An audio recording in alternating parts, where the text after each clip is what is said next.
Okay, y'all, hey, it's the beginning of August. I finally have some time to make this pickups video. Based on the number of games, it could be a very long video, but once I get to, like, the second half of it, we're going to just go through really quick, because it's not really about the individual games, it's because I've lost my fucking mind. Anyway, we'll get there. I'm going to start with a couple of PS4 games right here. Bard's Tale 4. I like the Bard's Tale series. I think it's funny, and I like that In Exile keeps a lot of these older, fun, well-written PC stuff going. I think, like, maybe no more than $15 on this. Bard's Tale, of course, on Xbox and PS2 with, you know, one of the funniest, like, packaging choices, which is they put on the disc art for a scary image or something like that. Turn this disc over, obviously you turn it over, and it's the reflection, your own reflection. Very funny. It's like, you can only make the joke once, really, but it's funny. I like it. And that's the type of humor that's in Bard's Tale. I like it. I think Tony J passed away, though, so I think he's dead, so he was the narrator in the Bard's Tale on PS2 and Xbox. Wouldn't still be in that, but very, very iconic voice. Would like to have that, but this should be some fun in there. And then these three came from, I think it was a buy two get one free on Amazon, which had a couple of games that were definitely the type of stuff that, like, definitely, like, not going to pay more than $25, $30 for them, and then once you get a sale like that, you know, it makes it worth it. So Gloomhaven, I was looking at this for the Switch, but I've never played this board game ever before, but it always seemed interesting to me, getting Gloomhaven in any capacity. I don't think it's a game that you have to play on Switch, even though, like, sometimes with board games and card games, they make good, like, handheld stuff, but this seems a little bit more in, like, of a time investment just to play, like, one game, so I feel like this is probably not, like, a bad idea compared to the Switch version to get on PS4. I don't know that much about it. I just know it's like dungeon crawling, things like that. We have Lord Winklebottom Investigates. There are so many of these, like, detective games with animals, or, you know, just in general genres of games that I do like, and then they make one that has, like, animal stuff in it. This is at least the second, like, detective game, three games, detective games starring animals that I can think of off the top of my head in recent years. And this has an ocelotl in it, among other things. But Lord Winklebottom is, of course, the giraffe. And yeah, it helps me decide which of those games I want to try. As long as, you know, there are, like, really, this is definitely the one, you have to get this one because it's amazing. It's like, well, it has cute animals in it, I like that one, I want to try that. And then, because I keep buying all of these games, Vampire the Masquerade, this is called the New York bundle. It has two of the more recent Vampire the Masquerade adaptations, Coteries of New York and Shadows of New York. So I now have, like, three, I think, of these console versions of the Vampire the Masquerade games. Of course, Bloodlines is, like, the big one. You get that basically for free when you sign up for GOG, along with, like, The Witcher and stuff. It's like $10 for, like, this welcome bundle you get.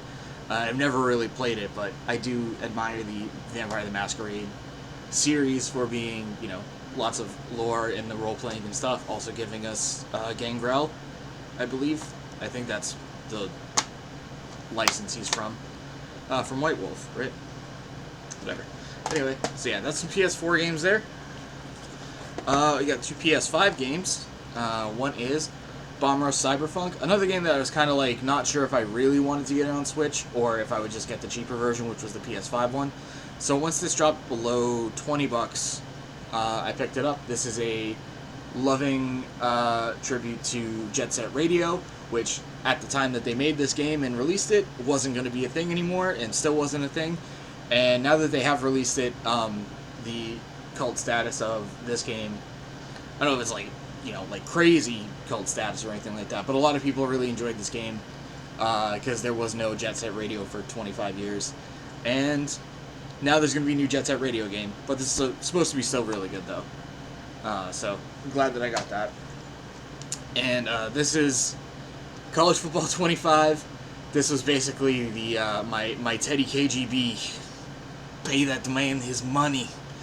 Because just a lot of reasons to vote with your wallet, buy this game, this particular football game.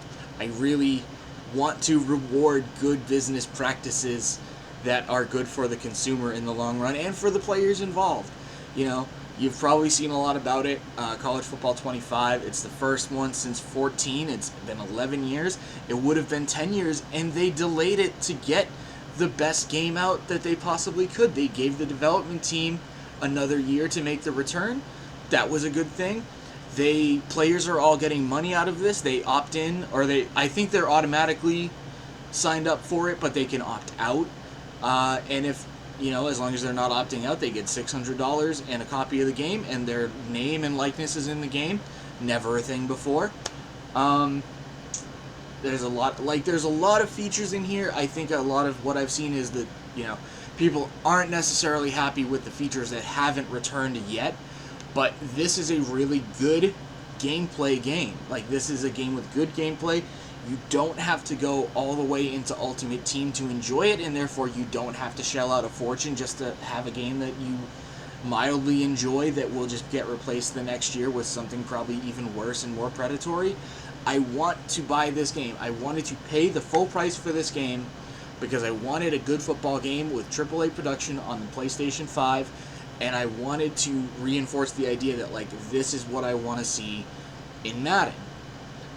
And I've never gotten into the college football series. I've never been a college football fan. I grew up during the Patriots dynasty and up here in the Northeast, especially because of the Patriots most of the last 25 years, I should say, not the last 5.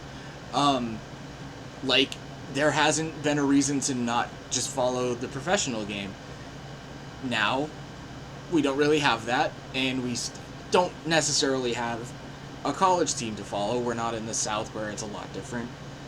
But it's nice to sort of have a better idea, because every year when draft time comes around, I don't really have a good idea of any of these guys that are coming out past the first, like, round's worth of players, you know? Obviously, the quarterbacks were a big thing, and I know who the Patriots need and everything like that, but this is a big new thing to me. So that's also been enjoyable. I've been putting time into it, and I goddamn better put time into it because I spent $70 on it. So I gotta make it worth my while, but ultimately this was a like, reward the good practices purchase. And I have to get up on my soapbox every time I talk about it and justify it, because I never ever give EA this full price money for these games. Anyway, most people probably don't care about that, but I just have to talk about it. I have to justify it to myself over and over again. I have to justify it to other people. We've got PS2 games. This is Juiced 2, Hot Import Nights. I always liked the style of the Juice games, and I liked that the subtitle for this, if anybody has seen The Rocker, which gets more and more obscure by the year, I always called it Red Hot Smokin' Import Nights. That's fun. Just goes in the big pile of street racing PS2 games that followed in the wake of Fast and the Furious, like Need for Speed Underground and stuff like that. Time Crisis 2. Haven't bought as many light gun games because I just snapped a lot of them up so fast, but Time Crisis 2 off the list. I do need Crisis Zone. I always want to say Raising Storm. Raising Storm is the PS3 one that has Dead Storm Pirates on it. I don't have Crisis Zone, which is the one that had like the Uzi, the automatic one, as your main weapon in the arcades. This is Godfather II for the PS3. This is... So, like, I have not been really that much into The Godfather ever. I remember probably 10, maybe 15 years ago trying to watch the first one, and I didn't like it that much. But I love The Sopranos, and I love Goodfellas, and I love Mafia movies and stuff like that. I will always get interested in Mafia stuff. And I'm watching The Sopranos again, and I came to the realization that if there's a film series, if there is a film that not only is, like, the best films of all time, like, people, you know, have such reverence for them, but I watch and adore a series where the characters regularly refer to the movies as just 1 and 2. Like, you'll be watching early in the series, and somebody will make a reference. Big Pussy makes a reference, for example, and somebody's like, "What are you talking about?" And he goes, "In 1." He doesn't say Godfather 1. He just says 1. Like, everyone just knows what you're talking about when you say 1 or in 2. And I think that's crazy. And I was like, yeah, I have to try and watch that again. So I watched the first one. I think it's okay. But I think I'm going to like 2 better, and I had to make sure I got both games too. So I've had the first one for a while, and I never bothered to get 2. This was like $10 to get this PAL copy. A long-winded story to say, just making sure I have both Godfather games. Because it's supposed to be pretty good games, too. You know, Grand Theft Auto-y, Mafia, you know. I have the Mafia trilogy, and I do like those games. There's one Xbox game. I think I picked this up at the used bookstore, just so it was like, hey, look, there's a game worth buying for the price that they said at the used bookstore. Here it is. I didn't actually take the label off. It's $6.99, and it might have had a discount on it. MTX Mototrax is one of the many motocross-type games. It's got a bit of an arcadey feel to it, because most interesting to me is the developers on here, which is Neversoft, obviously Tony Hawk stuff, so that's good pedigree, and Left Field Productions, who, after the N64, didn't really do a lot that was worth noting, but I have an appreciation for Left Field Productions because they worked on a lot of stuff on the N64, including, I'm pretty sure that they were the ones who did Excitebike 64, which is a great game. In the same genre, so I've always been like, oh yeah, that's, like, out of those ones, I would probably pick that one up too. So that's cool. I like that. A 360 game, Need for Speed Shift, it is like $5. It's one of the least interesting, both to me personally, and one of the ones that gets talked about the least, I think. But it's just Need for Speed, you know, if you're going to pay $5 for it, that's cool. So throw it on the shelf. And this is a game I did not purchase for a long time because I could not justify spending more than like $15 on it. Donkey Kong Barrel Blast, the Donkey Kong racing game for the Wii with a lot of motion control, shaking, like that bullshit. It's just that sort of like, okay, it's a Donkey Kong game and eventually you have to like pick that up, but do not like pay more than you feel like paying for it. I think Scott the Woz talks about this game a lot as being the sort of like, what is going on with that? Speaking of what's going on with that, what's going on with Donkey Kong in general? Why can't we just get a new fucking game? I am not gonna pay them for $60 for Donkey Kong Country Returns. I didn't pay them for Tropical Freeze a second time. I'm not gonna pay them for Donkey Kong Country Returns a second time. It depresses me. It's really, really upsetting. I love Donkey Kong Country so much. Let's move on. We got 2 more things before we go in these big stacks that we're just gonna kind of rip through. Road to WrestleMania 18. This is it's like the second of like 3 Game Boy Advance WWE games. There's a Road to WrestleMania, and then there's this one. I think Survivor Series comes after this one because I don't think there would be a time to like fit that one in. Unless this came out, I honestly, I cannot remember the order that these came out in, but I know Survivor Series is the 3rd one. I think Natsume might have had a hand in this. It's THQ and Jack Pacific, so, you know, THQ has the licenses the whole time. Just silly, like, you know, another wrestling game. See what's interesting about that. And speaking of another wrestling game, Super Fire Pro Wrestling X. It is Wrestling X, it's not 10. But this one, this is like me upgrading to like another good like cartridge one, without having the opportunity to buy a complete in box that looks nice. This is 95, so towards the later end and where they kept really just successively getting better. I think this was like $2 to add on to this order with all of these imports that we're about to talk about.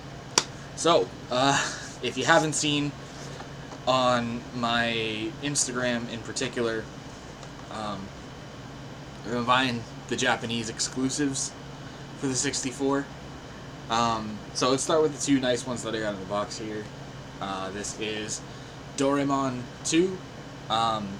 There was originally supposed to be a Doraemon game that they that did get westernized, but I have no idea why that would have ever been a thing in the 90s, because we don't have this character.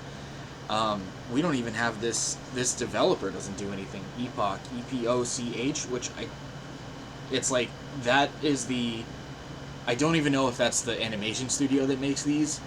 But if you're not familiar with the Japanese library, which we're going to go over a bunch of stuff, like I said, yeah, these guys, they made 3. They're like adventure platformers. I think they're kind of not the most accessible, because not only is the character kind of obscure for American audiences, but I think it's also mission and quest heavy, sort of like Mystical Ninja, any of the Goemon games. I think, I say this all the time, the Goemon games are dirt cheap to get the imports, which would be great, except that, like, you really, really need to be able to read what people are saying. And it makes it for a very clumsy experience to do that, and I think this is basically the same way. So, not like hidden gem platformers over here that you should be able to play. It's a little bit more involved in that, especially considering that you wouldn't know the character, unfortunately. Speaking of very, very difficult to play imports, this is Robopon 64. I forget the name of the subtitle, but this is the 64 version of, who was it? Hudson's Pokemon ripoff, basically. If you've ever seen the Pokemon, not Pokemon, if you've ever seen Robopon for the Game Boy Color, it's a Pokemon ripoff with a big cartridge that you can replace the battery in, because they just put the little, like, slot for the coin battery, because it uses that battery, and they're like, we know that you're gonna have to replace this. I forget if there's any other gimmick to that. It's not like Boktai or something like that, where there's like a sun sensor or light sensor.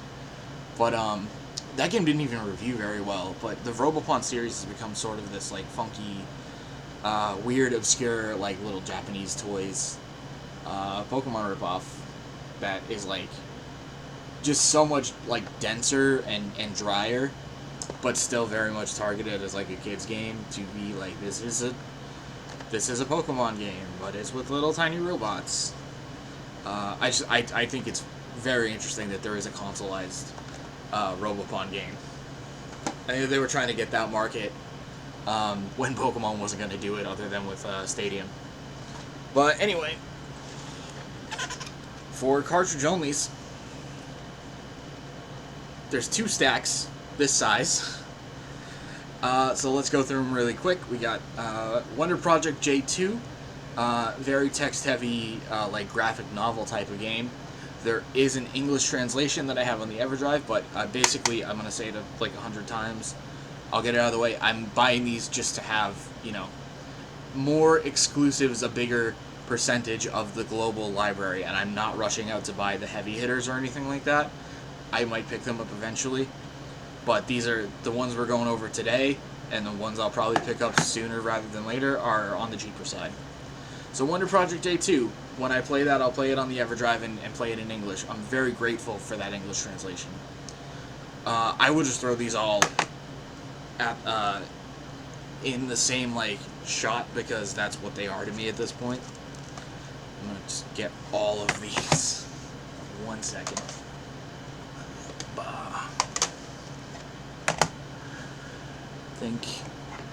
Yep. So obviously, games that are on the cheaper side, that includes a lot of sports games, and this stack right here, these are all baseball games. These are all Japanese exclusive baseball games. This is not all of the Japanese exclusive baseball games. I still need a couple more, basically. This is Famista 64, you know, the games that originally came as RBI Baseball 1. This is the Namco one. I actually am kind of excited to eventually try a lot of these baseball games, including this one. We have one of the only ones I've actually done a stream of, because this is a very, very early Japanese exclusive baseball game. This is King of Pro Baseball from Genki and Imagineer. There's a sequel to this one that I haven't played yet, but this is I think this is a 96 release. This is one of the handful of like other 96 releases, Japanese exclusive, of course. This is Power League 64. This is Hudson's Power League update. They did a bunch of these on Super Famicom. Most of these were established on the Super Famicom, as a matter of fact. I have played this one actually in the backlog of reviews that I've already written that I haven't uploaded to the site yet. I do actually have a review for Power League 64. It's not great. It's pretty uninteresting and pretty. It's not very impressive either. And then this is 4 out of 5 of the Power Pros games, and I love the Power Pros games, but I specifically love the late 2000s era where they got the MLB license and they brought those ones over, because that added the sort of enjoyment of playing with the real players that I know from the MLB and the licensed teams and everything. The good part about these would be, of course, that there is a different story mode in all 4 of these and in the 2001 version, which I don't have here.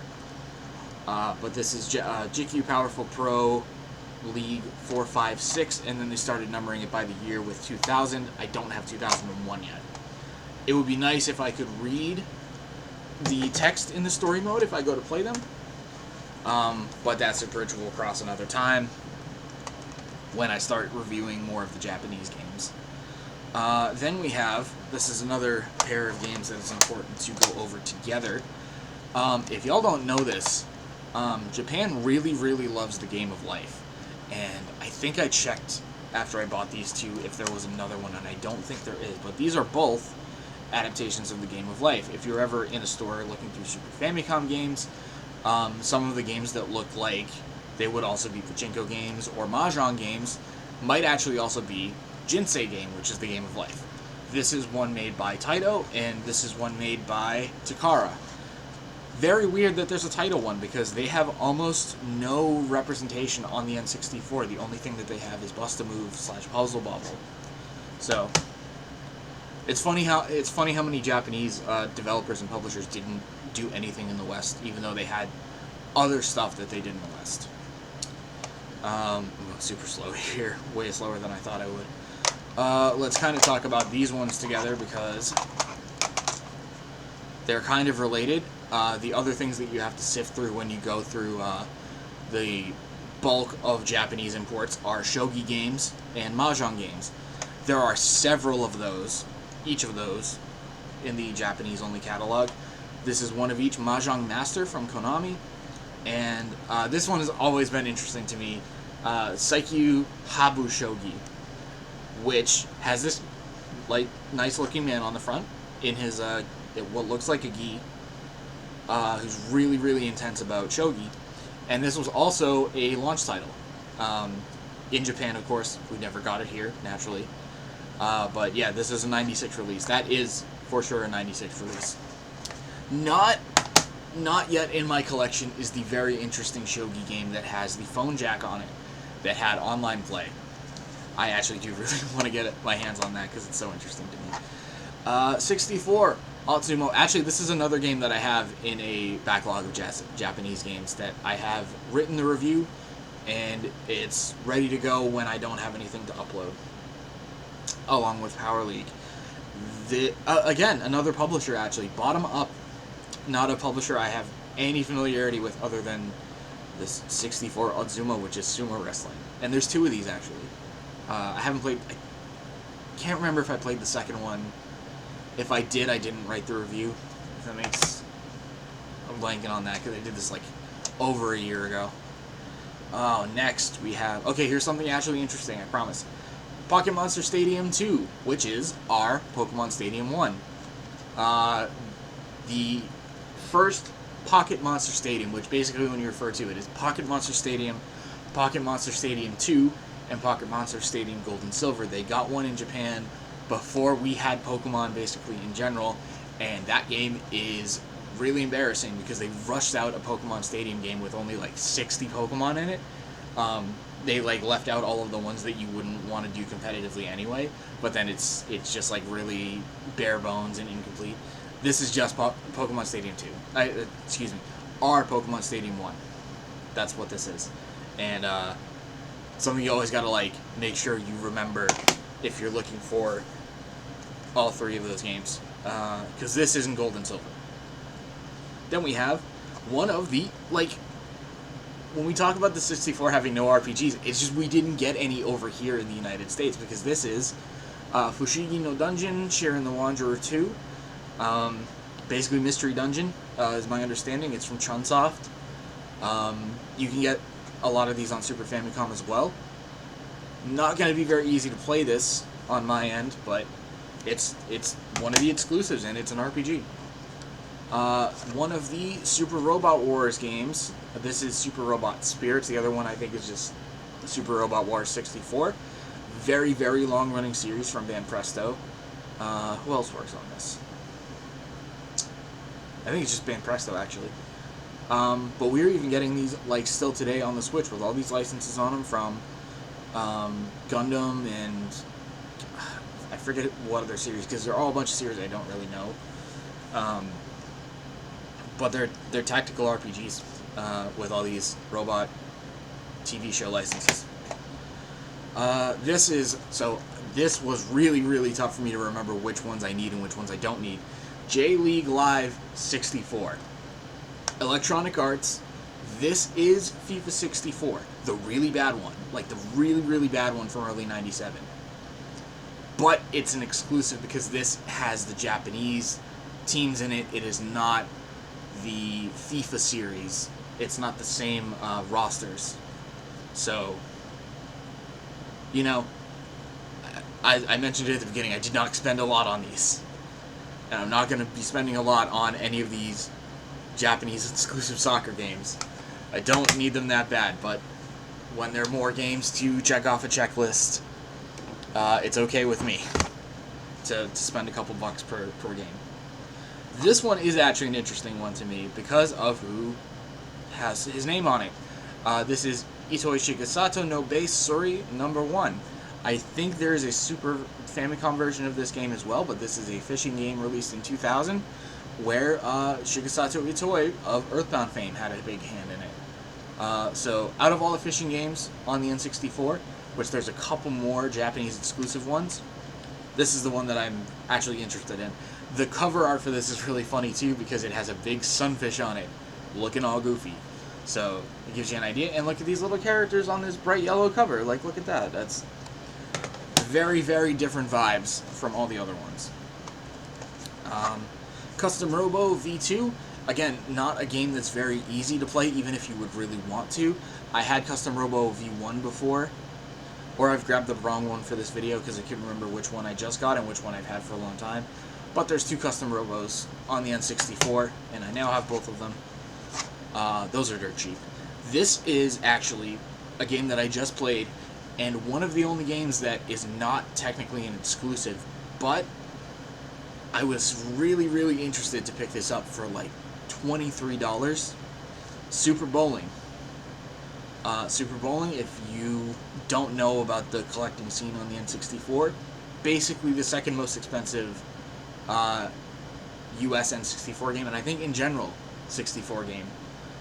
The only one more expensive, of course, is Clay Fighter Sculptor's Cut. Super Bowling is actually pretty fun. It's not worth $500. It's worth like $23, and that's what this is. So I just kind of thought it was cool to pick up a backup copy of a $500 game for like 23 bucks. Got that in the pocket as a game that I might sell if it's ever really dire or something like that. I'd have a backup physical cartridge. There are more than a few horse racing games. This is one of them.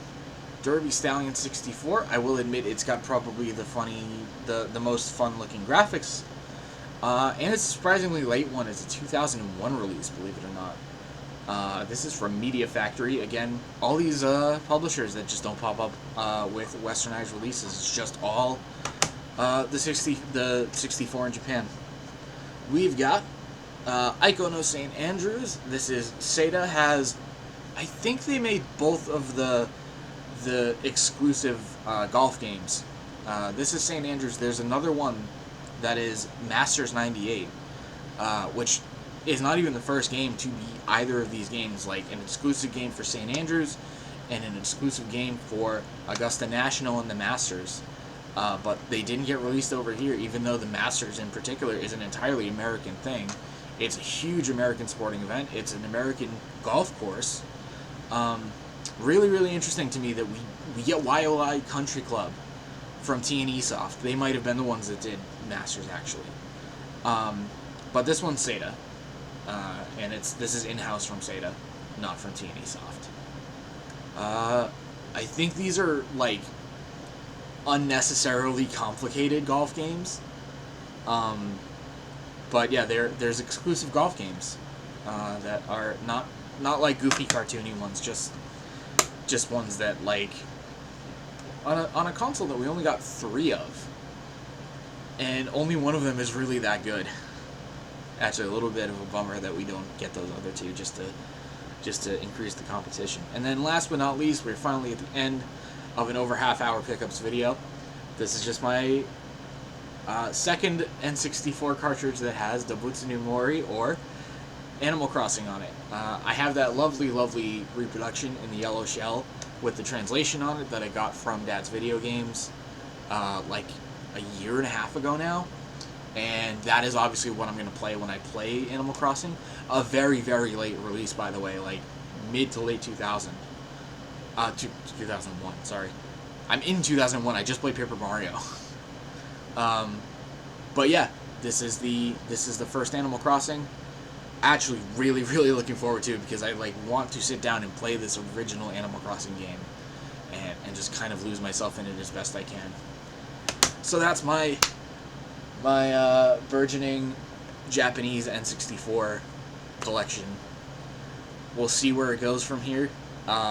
It was just kind of all like picked out in a big lot that I got shipped all at once, and then picked up at probably places around me that have bought big lots from Japan that they didn't pick out themselves and priced for $5 to $10 a piece, and I was fine paying those because I got to specifically pick the ones that I didn't have yet.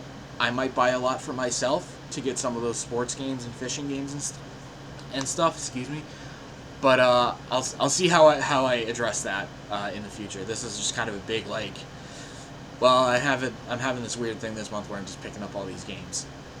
So I appreciate you sticking with me, bearing with me through a lot of N64 games, not a lot of which are very interesting. But the site, I just put up the Paper Mario review, and I'm working on finishing this playthrough of it. I'm in the last third or so of playing it myself, but I very confidently can review Paper Mario, and I got it up there. It's the longest one that I've actually put up on this site, just beating Majora's Mask from a while ago now. And I put it up yesterday, the day before I'm recording this pickups video, and it got the most views. It's not a lot of views, it's 26 views from 20 individual visitors, but I'm really, really glad that when I put up profiles like that and I put them live on the site, that it does actually make a dent, and hopefully we can keep things rolling from there. I have an assumption that Conker's Bad Fur Day will beat that, and that's going to be the biggest day for a while, and then we'll hit Conker's, and I'll probably hit like 30 views unless something happens where I get some word of mouth going and some sharing going on before that. So I do appreciate that, though. Anybody who watched that, anybody who watches this, I forgot one thing I have to do is I'm going to go back and I should link to the actual streams, all of the profiles, so that if people happen upon the streams of the game, I'll have the link to the website on that page. So, yeah, thanks for watching. I'll see you next month. And keep your eyes on the site. There's still a lot of work being done all the time. Bye-bye.